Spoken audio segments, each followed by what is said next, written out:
Welcome to our channel. Today we how to download Jotform submissions into spreadsheets efficiently. Easy tutorial step by step clearly.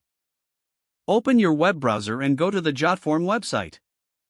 Log into your Jotform account using your credentials. Once logged in, navigate to the My Forms section. Locate the form for which you want to download submissions.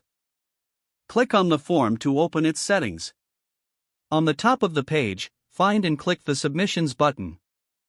You will see a list of all the submissions received for that form. To export these submissions, look for the Download button on the right side of the page. Click on the Download button. A drop-down menu will appear, presenting various formats for export. Select Excel from the list to download your submissions in spreadsheet format. After selecting Excel, the download should begin automatically. Locate the downloaded file in your device's Downloads folder. Open the Excel file to view your submissions in a spreadsheet format. You can now manipulate, analyze, or share this data as needed. Save your changes if you make any updates or edits in the spreadsheet. That's how you efficiently download Jotform submissions into spreadsheets.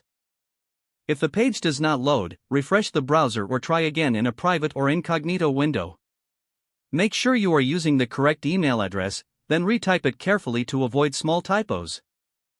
If your password is not accepted, use the reset option and create a new strong password you can remember. Check your spam folder for verification or security emails, then complete any requested confirmation steps.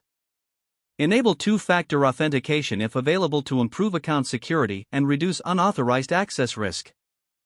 After signing in, review your profile details so your contact information and settings are accurate. If you see an error message, note it down and try again after restarting your device and internet connection. Log out when you finish, especially on shared devices, to keep your account and payment information secure. If the page does not load, refresh the browser or try again in a private or incognito window. Make sure you are using the correct email address, then retype it carefully to avoid small typos. If your password is not accepted, use the reset option and create a new strong password you can remember. Don't forget to like this video and subscribe to our channel for more step-by-step tech guides.